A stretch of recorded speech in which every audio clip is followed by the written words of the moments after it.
요한복음 20장 19절에서 23절까지의 말씀과 요한계시록 1장 4절에서 6절까지의 말씀 우리가 함께 보기 원합니다. 요한복음 20장 19절에서 23절, 요한계시록 1장 4절에서 6절까지의 말씀입니다. 제가 한 절 읽고 여러분께서 한 절 읽으시고 교독하시겠습니다.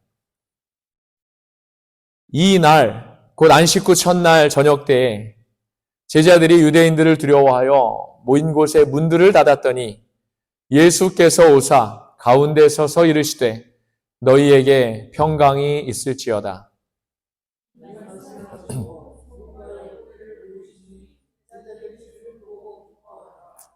예수께서 또 이르시되 너희에게 평강이 있을지어다. 아버지께서 나를 보내신 것 같이 나도 너희를 보내노라.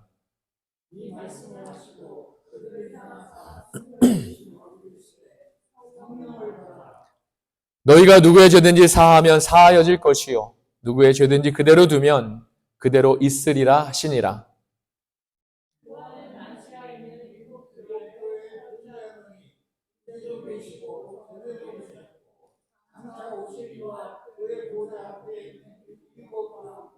또 충성된 증인으로 죽은 자들 가운데에서 먼저 나시고 땅의 임금들의 머리가 되신 예수 그리스도로 말미암아 은혜와 평강이 너희에게 있기를 원하노라.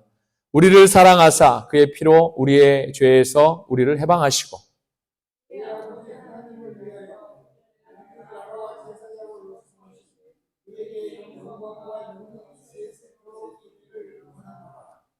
아멘. 아멘. 오늘 요한복음의 본문을 보면 우리가 읽었는데 두려움에 사로잡혀서 계속 주위를 살피면서 한 사람씩 떳떳하지 못하고 슬그머니 이렇게 모여드는 그런 무리의 모습을 우리가 이미지네이션하게 됩니다. 이들은 바로 다름 아닌 예수님의 제자들이었습니다. 제자들이 주님이 부활하셨다는 소식을 듣고 이제 한자리에 모이게 된 것이지요. 지난주 부활절의 말씀을 통해 우리는 여인들이 빈 무덤을 그들의 눈으로 확인했고 직접 부활하신 주님을 만났던 사실을 알고 있습니다. 그런데 이제 다른 제자들도 이 여인들로부터 소식을 듣고 각기 다른 곳에 숨어 있다가 오늘 모두 이제 한 곳에 모이게 된 것이지요. 그들 모두 주님이 다시 사셨다는 소식을 듣고 정말 그것이 사실일까? 너무나 궁금해서 지금 함께 이렇게 한자리에 모이기는 했지만 그럼에도 그들은 여전히 두려움에 있었습니다. 사랑하는 여러분, 저는 제자들이 당시에 가졌던 두려움을 완전히 이해하지는 못합니다. 하지만 주님의 처참한 죽음을 그들의 눈으로 직접 보고 또 그 자리에 있었던 그런 그들의 마음이 어떠했을까를 하는 것은 우리가 짐작할 수 있습니다. 그렇게 믿음 좋던 베드로도 여종이 당신도 한패거리 아닙니까? 이렇게 묻자 어떻게 합니까? 주님을 3번이나 나는 저 사람을 모릅니다. 이렇게 부인하지 않습니까? 저는 그들이 경험했던 두려움은 직접 경험해보지 않고 경험해보지 않은 사람이라면 감히 판단하고 정죄할 수 없다고 믿습니다. 그러므로 이들에게 지금 제일 필요한 것은 바로 이 큰 두려움, 정말 말할 수 없는 두려움, 이걸 이겨내고도 남을 그런 평안인 줄 믿습니다. 그리고 우리 주님은 이들에게 지금 가장 필요한 것이 무엇인지 너무나도 잘 알고 계셨다는 것이지요. 그래서 두려워하면서 모인 그들에게 주님께서 제일 먼저 하신 말씀이 너희에게 평강이 있을지어다. 할렐루야. 한 번 가지고는 그들의 두려움이 완전히 가시지 않으니까 다시 한번 너희에게 평강이 있을지어다. 이렇게 말씀하고 계시는 우리 주님이십니다. 사랑하는 여러분, 저는 이 말씀을 읽으면서 오직 우리 주님이 주시는 평강만이 세상의 어떤 두려움도, 특히 죽음의 두려움, 앞날의 두려움, 이런 것들을 완전히 이길 수 있다는 사실을 깨닫게 되었습니다. 세상이 주는 평안이나 평강은 또 쉼은 잠깐이지만 우리 주님이 주시는 평강은 세상의 어떤 것도 완전히 이기는 완전한 평강인 줄 믿습니다. 할렐루야. 저 여러분 모두 부활하신 우리 주님이 주시는 평강 안에 거하실 수 있기를 주님의 이름으로 축원합니다. 그 이후에 주님은 제자들에게 이어서 또 이렇게 말씀하십니다. 성령을 받으라. 할렐루야. 두려움에 있었던 제자들에게 평강이 있을지어다 이렇게 하셨던 우리 주님이 그 다음으로 그들에게 말씀하신 것이 바로 성령을 받으라 했다는 겁니다. 그리고 그들이 성령을 받아야 하는 이유에 대해서 주님은 계속해서 이렇게 말씀하고 계시지요. 너희가 누구의 죄든지 사하면 사하여질 것이요 누구의 죄든지 그대로 두면 그대로 있으리라 하시니라. 아멘. 성령이 제자들에게 이러한 권세와 능력을 주신다는 것입니다. 우리 주님이 사람들을 향해 죄를 사하여주는 그 능력을 이제 우리 주님의 부활을 믿는 우리가 성령을 통해서 얻게 된다는 말씀입니다. 이러한 권세와 능력이 우리 믿는 자들에게 있다는 사실을 우리가 꼭 깨달아 알아야 할 줄로 믿습니다. 할렐루야. 이렇게 제자들은 부활하신 주님이 그들에게 찾아오셔서 주님을 직접 만나게 되었습니다. 그곳에 모일 때까지만 해도 너무나도 큰 두려움에 떨던 그런 제자들이 이제 부활의 주님을 만나고 평강을 얻었을 뿐만 아니라 성령도 받게 된 것입니다. 사랑하는 여러분, 저는 이때의 기억을 떠올리면서 이 사실을 요한복음에 써 내려가는 요한 사도의 심정이 어떠할까를 한번 생각해 보았습니다. 완전하지는 않지만 그때의 기억을 떠올리면서 그가 얼마나 감격했을까요? 그 순간이 얼마나 귀하다고 느꼈을까요?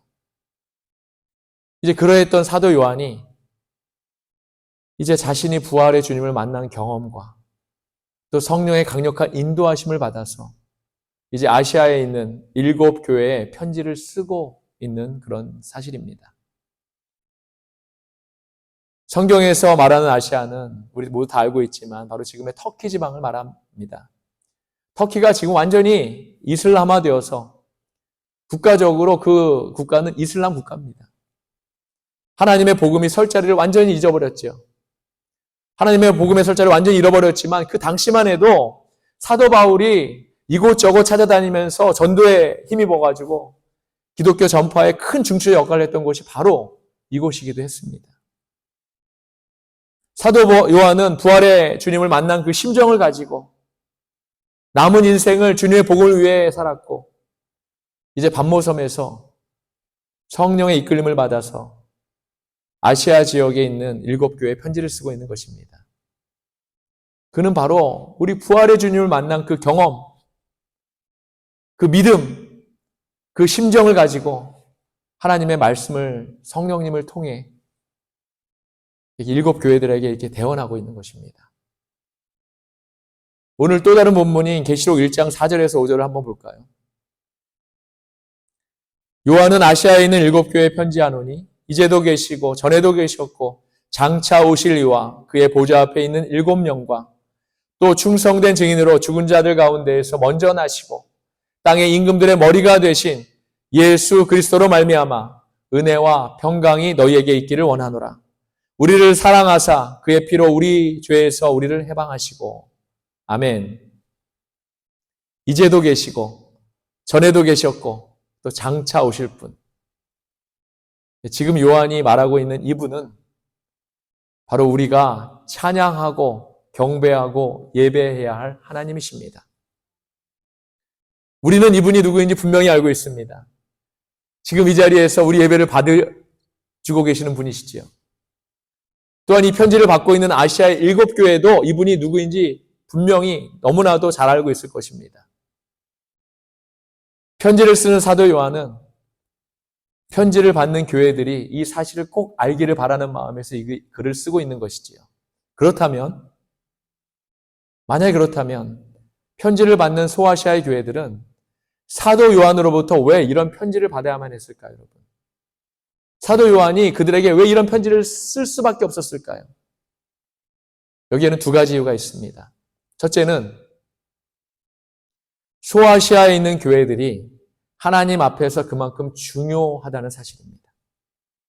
그래서 요한이 그들에게 성삼위일체 하나님의 이름으로 인사하고 편지하고 있는 것이지요.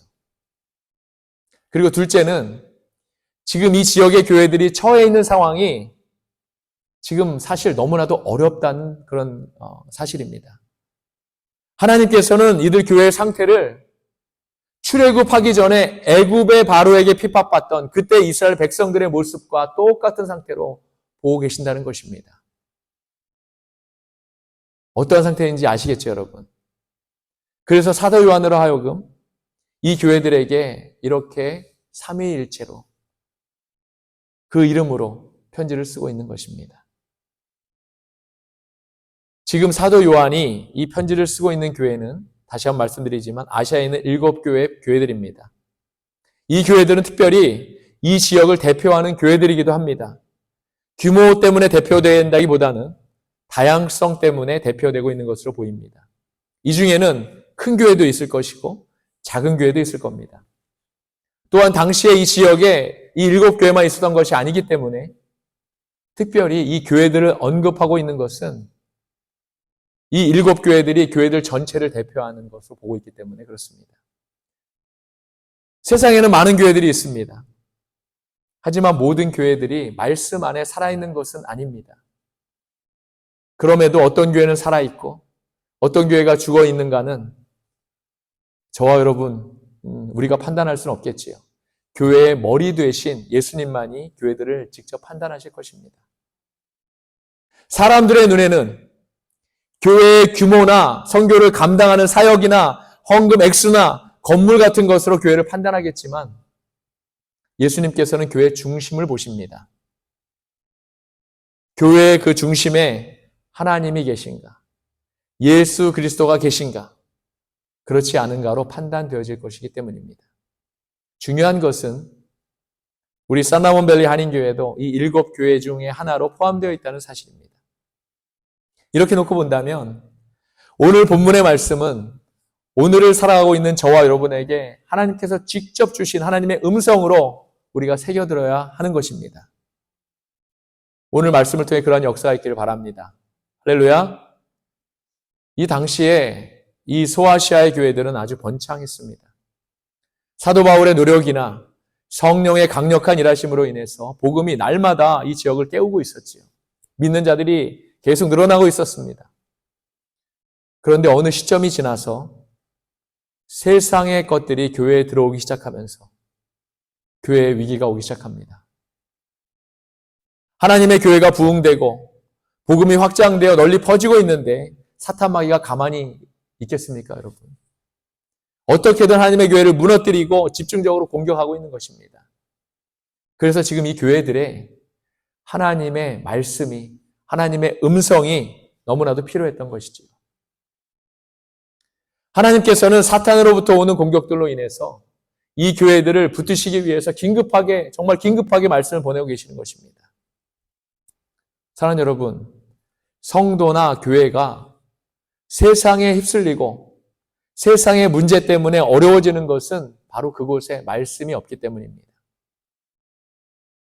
우리에게 하나님의 말씀이 없으면 우리는 세상의 상식으로 믿든지 아니면 미신적으로 믿을 수밖에 없게 되기 때문입니다.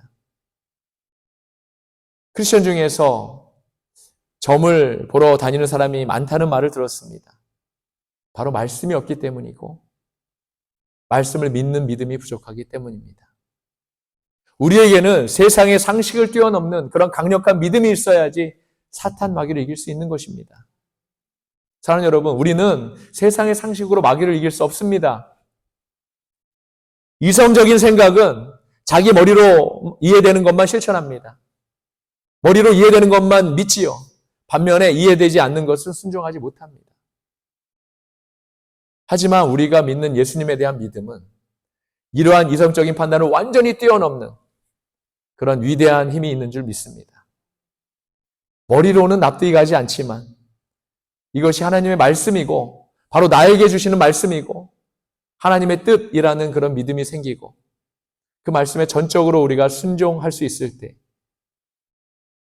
우리 안에 기적이 일어나는 것이고 능력이 나타나는 것입니다. 그런 하나님의 말씀으로 살아가시는 저 여러분 모두가 되시기를 주님의 이름으로 축원합니다.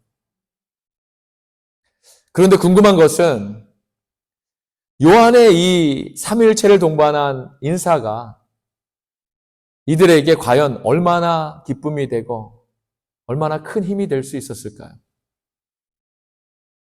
그것은 그 당시의 상황을 보면 이해가 될 것 같습니다. 이때 이 지역을 지배하고 있었던 로마는 인류 역사상 경험할 수 없었던 최강대국이었습니다.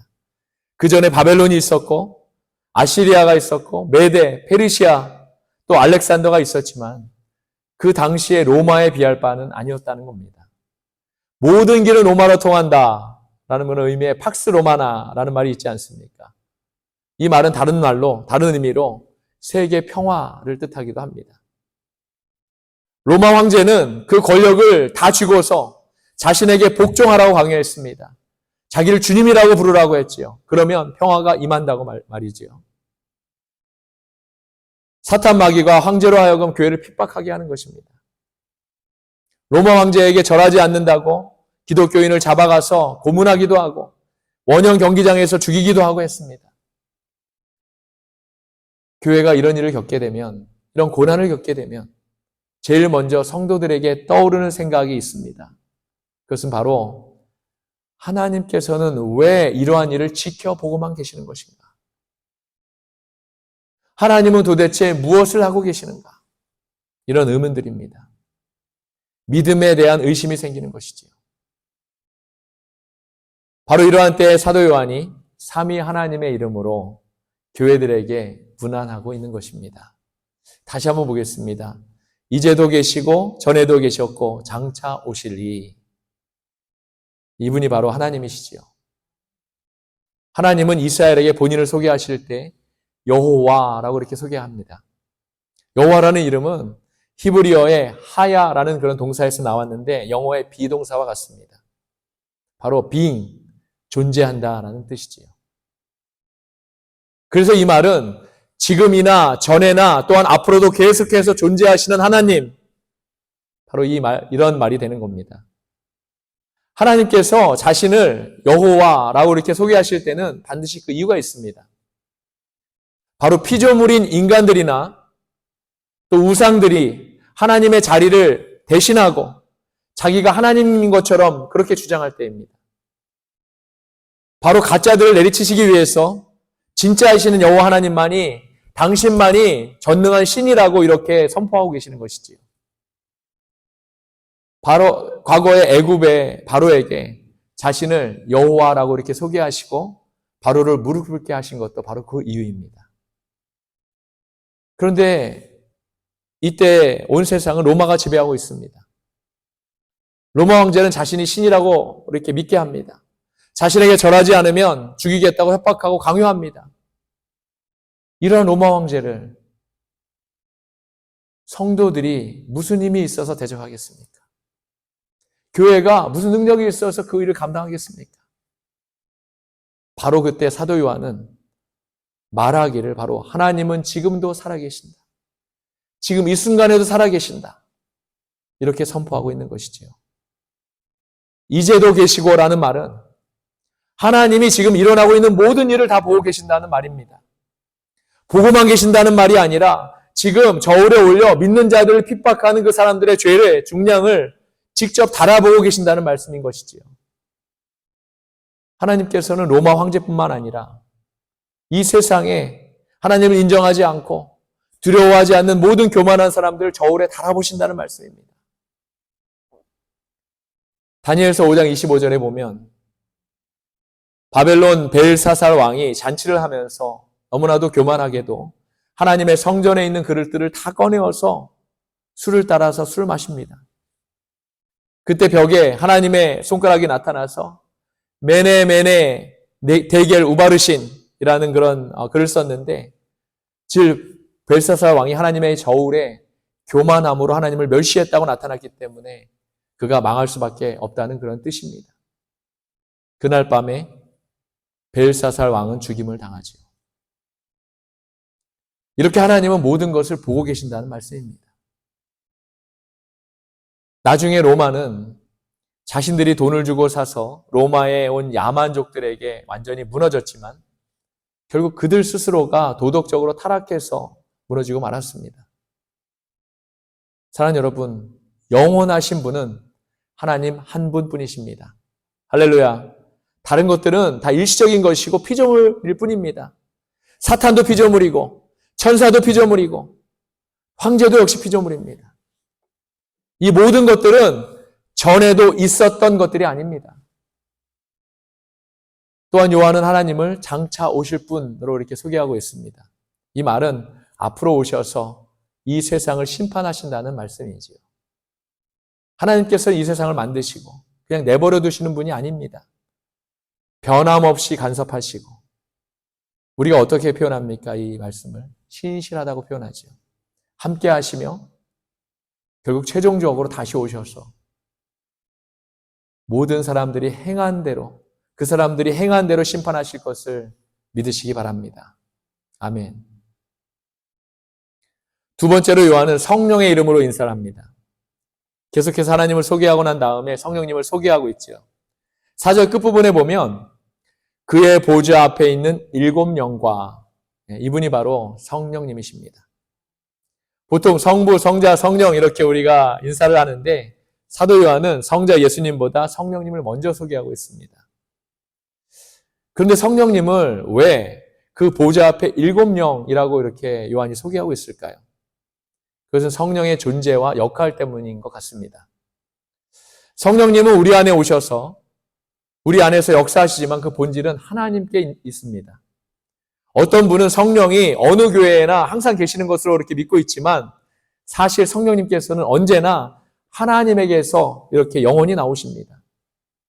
이 말은 하나님의 뜻에 따르지 않는 교회에는, 하나님의 말씀에 순종하지 않는 교회에는 성령님이 계시지 않는다는 그런 말이기도 합니다.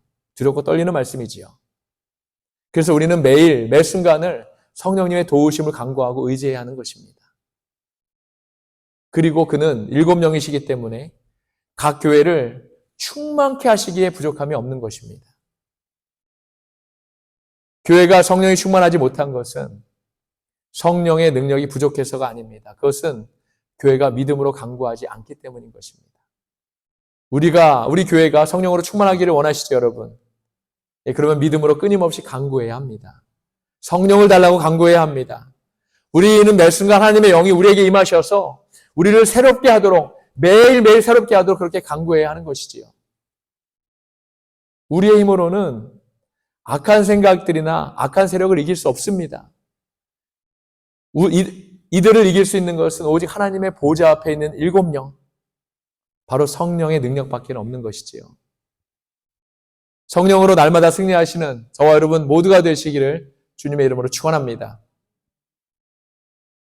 세 번째는 우리를 위해 십자가에 달려 돌아가신 우리 예수님의 이름으로 문안합니다. 요한은 예수님을 이렇게 표현하고 있습니다. 또 충성된 증인으로 죽은 자들 가운데에서 먼저 나시고 땅의 임금들의 머리가 되신 예수 그리스도. 아멘. 예수님을 충성된 증인이라고 표현하고 있는 것은 예수님께서 하나님이 주신 진리를 끝까지 증거하셨고 또 죽기까지 하나님께 복종하셨기 때문입니다. 중간에 포기하지 않으시고 죽기까지 진리를 증거하셨기 때문이죠. 만약에 중간에 예수님이 포기하셨다면 우리의 구원은 이루어지지 않았을 겁니다. 헬라어로 마르투스라는 말은 증인이라는 말인데 그 원어에서 나온 영어의 마르터라는 단어는 순교자라는 그런 뜻이 되었습니다. 왜 그런지 아십니까, 여러분? 증인들이 다 순교해버렸기 때문입니다. 증인들이 다 죽어버렸기 때문입니다. 당시 예수를 믿는다는 것은 곧 죽을 수도 있다는 그런 말이었기 때문입니다. 오늘날 사람들은요, 진리를 너무 쉽게 생각합니다. 상황과 때에 따라서 진리를 바꾸기도 하지요. 사랑하는 여러분, 믿는 자들이 이래서는 안 됩니다. 그리스도의 종된 우리들은 정말 진리를 내 생명, 자기 생명으로 알아야 합니다. 예수님이 진리를 위해 죽으셨다면 예수님의 제자된 우리들도 이 죽음을 두려워하지는 그런 믿음을 가져야 합니다. 증인이라는 말이 순교자라는 말이 되어버린 것처럼 우리가 그러한 믿음을 가져야 하는 것이지요. 예수님의 죽으심과 많은 증인들의 순교로 인해서 오늘날 복음과 진리가 너무나도 쉽게 얻어지고 있는 것이 어쩌면 우리가 복음의 중요성과 복음의 귀함을 깨닫지 못하고 있는 그런 이유인지도 모르겠습니다. 하지만 사랑하는 여러분, 진리는 언제나 변하지 않는 것이고 복음의 가치는 언제나 영원하다는 사실을 분명히 명심하시길 바랍니다. 복음의 능력 또한 언제나 강력하다는 사실도 명심하시길 부탁드립니다. 계속해서 요한의 인사는 삼위일체 하나님을 소개하면서 예수 그리스도로 말미암아 은혜와 평강이 너에게 있기를 원하노라 라고 이렇게 인사를 합니다. 사랑하는 여러분, 앞서 부활의 주님이 제자들에게 제일 먼저 너희에게 평강이 있을지어다 이렇게 말씀하신 것처럼 우리에게는, 사랑하는 여러분, 저 여러분에게는 다른 어떤 것보다도 하나님이 주시는 은혜와 평화가 임해야 할 줄로 믿습니다. 세상의 평화는 영원할 수 없습니다. 세상이 주는 은혜는 잠깐의 행복과 돈이 전부입니다. 이 세상에 진정한 평화가 있습니까, 여러분? 국가와 국가 사이를 봐도 너무나도 불안합니다. 전쟁이 끊이지 않지요. 개인적으로 봐도 진정한 평화가 없습니다. 관계가 무너지고 대적하고 헐뜯고 싸우고, 가정을 보아도 마찬가지죠, 여러분. 평화는 상대적일 수 있지만 진정한 평화는 이 세상에 존재하지 않습니다. 그렇다면 하나님이 주시는 평화는 어떻습니까? 하나님의 은혜가 우리에게 임함으로 우리에게 평화가 오는 것입니다. 하나님의 재용소가 있는 그곳에는 더 이상 두려움이 없습니다. 할렐루야. 노사도는 지금 반모라는 섬에서 갇혔어도 교회들을 향해서 희망의 메시지를 보내고 있습니다. 하나님의 진정한 평화를 맛보고 있는 사람만 이렇게 할 수 있는 것이지요. 하나님께서 주시는 은혜와 평화가 저와 여러분 모두에게 임할 수 있기를 주님의 이름으로 축원합니다. 땅의 임금들의 머리가 되신 예수 그리스도로 말미암아 은혜와 평강이 너희에게 있기를 원하노라. 우리를 사랑하사 그의 피로 우리 죄에서 우리를 해방하시고. 아멘. 요한은 지금 반모섬에 갇혀서도 주님을 찬양하고 있습니다. 죄는 죽음입니다. 죄는 사망이라고 했습니다. 우리의 영원한 죽음에서 우리 주님이 단번에 죽으심으로 우리를 완전히 해방시켜 주신 것입니다. 피가 없으면 해방도 없습니다. 그런데 이 피는 흠이 없는 피를 말합니다. 예수님이 왜 이러셨냐고요? 왜 죽기까지 이러셨냐고요? 우리를 너무나도 사랑하기 때문입니다. 사랑하는 여러분, 그렇기 때문에 우리는 언제나 이런 위대하신 사랑을 우리에게 베풀어 주신 우리 하나님을 찬양해야 하는 것이지요. 할렐루야. 계속해서 6절입니다. 그의 아버지 하나님을 위하여 우리를 나라와 제사장으로 삼으신 그에게 영광과 능력이 세세토록 있기를 원하노라. 아멘. 저와 여러분, 우리로 하여금 나라가 되게 하셨다고 했는데 이 말의 의미가 뭘까요? 우리를 나라로 삼았다는 말은 몇 가지 의미가 있습니다. 첫째로 우리를 하나님의 나라의 백성으로 삼으셨다는 의미입니다. 우리가 이미 예수 그리스도를 믿음으로 우리의 시민권은 천국에 있는 것입니다. 천국의 시민권을 가지고 있는 사람들은 이 땅에 소망을 두지 않지요. 물론 이 땅에서도 우리에게 맡겨진 사명은 우리가 끝까지 감당해야 하고 이루어야 하지만 이 세상의 기쁨은 우리를 계속해서 기쁘게 할 수 없음을 저 여러분, 우리 너무나도 잘 알고 있습니다. 이 땅의 사랑은 기브 앤 테이크의 사랑입니다. 주어야 받는 사랑입니다. 하지만 죽기까지 한없이 퍼부어 주신 우리 주님의 사랑은, 예수님의 사랑은 우리를 향한 일방적인 사랑이고 이 사랑은 오직 천국에서나 맛볼 수 있는 사랑입니다. 우리가 천국의 백성이라는 것, 이 사실을 기준으로 우리가 살아간다면 사랑하는 여러분, 우리 삶 속에서 용서가 안 될 것이 있겠습니까? 사랑하지 못할 것이 있겠습니까? 두 번째 의미는 우리가 하나님의 나라로 택함을 받았다는 그런 의미입니다. 이 말은 저와 여러분이 곧 나라 자체이고 이런 우리가 하나님 나라를 대표한다는 말이기도 하죠. 이 말은 우리가 부인하고 싶어도 부인할 수 없는 명백한 사실입니다. 믿지 않는 사람들은 우리를 보면서 그리스도인 전체를 평가합니다. 우리가 취하는 행동이나 모습을 보면서 그리스도인들은 다 저렇구나 이렇게 생각하는 것이지요. 매스컴을 통해서 교회나 목회자의 잘못된 행동이나 모습을 보게 되면 저는 누구보다도 걱정을 합니다. 오히려 제가 쥐구멍 찾고 싶은 심정입니다. 그러한 모습이 그리스도인 전체를 욕되게 하고 하나님의 이름을 욕되게 할 수 있기 때문입니다. 세상 사람들의 눈에는 그 사람들이나 우리나 다 똑같은 그리스도인으로 보기 때문이지요. 바로 우리 자체가 하나님 나라를 대표하기 때문입니다. 그렇기 때문에 하나님의 나라에 대표된 우리들은 하나님의 이름을 욕되게 하면 안 되는 것입니다. 그리고 하나님께서는 우리를 제사장으로 삼아 주셨다고 했습니다. 제사장은 세상 사람들을 대표해서 하나님을 섬기는 사람들이지요. 예전에는 이 역할을 이스라엘이 했었지만 지금은 교회가 이 역할을 대신하고 있는 것입니다. 제사장의 역할은 하나님께 이 세상을 위해서 대신 구하는 자리입니다. 그래서 우리가 세상을 위해서 간구하는 것이지요. 세상의 축복을 위해서 교회가 하나님께 간구하는 것입니다.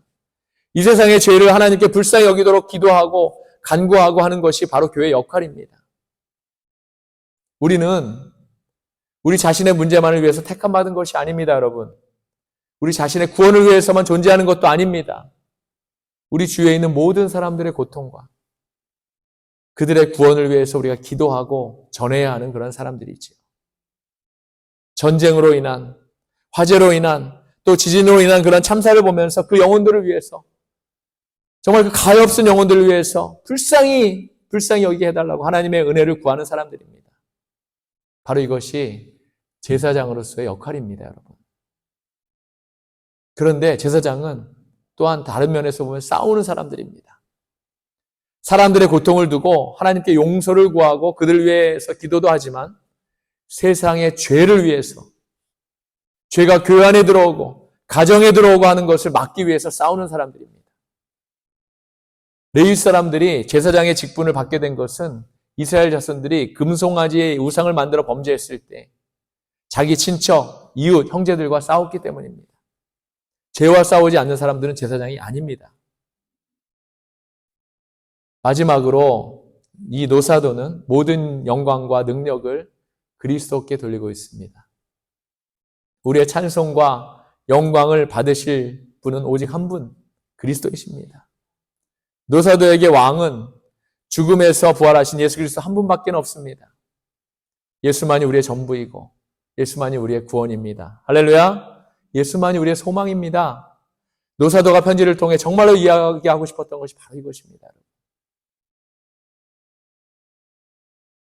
말씀을 마칩니다. 사랑하는 여러분, 지금 여러분은 예수님께 여러분의 모든 영광을 올려드리고 있습니까? 지금 소아시아의 7교회는 심각한 도전에 직면해 있습니다. 세상의 왕이 자신에게만 복종하고 충성하라고 강요하고 있습니다. 그렇게 하지 않으면 죽이겠다고 협박하고 있습니다. 여러분 같으면 어떻게 하시겠습니까? 아니, 지금 우리의 모습이라고 크게 다릅니까? 지금 저와 여러분 주위에 얼마나 많은 세상의 영광과 세상의 왕이 경배와 충성을 요구하고 있습니까? 행복을 준다고 유혹하고 있지는 않습니까? 평화가 있다고 속삭이지 않습니까?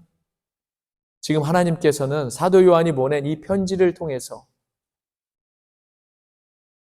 저와 여러분에게 강력하게 말씀하고 계십니다. 분명히 말씀하고 계십니다. 우리가 충성하고 경계해야 할 대상은 이런 일시적인 것들이 아니라 삼위일체 하나님이라는 사실입니다. 그 하나님께서 우리에게 진정한 은혜와 평강을 주실 것이고 그 하나님께서 우리를 너무나도 사랑하셔서 그 아들의 피로 우리를 죄와 죽음에서 해방시켜 주셨다고 말입니다. 그 하나님께서 우리를 나라 삼아 주셨고 우리를 거룩한 제사장으로 삼아 주셨습니다. 이러한 하나님만을 우리가 찬양하고 영광을 올려드려야 되지 않겠습니까? 사랑하는 여러분, 우리는 천국 시민권을 가진 천국 백성들입니다. 이곳의 왕은 하나님이십니다. 우리 모든 성도들은 오직 이 한 분께 충성을 바쳐야 합니다. 자식에게 매달려서 자식을 위해 사는 것은 어리석은 일입니다. 자신의 성공과 영광을 위해 사는 것도 어리석은 일입니다.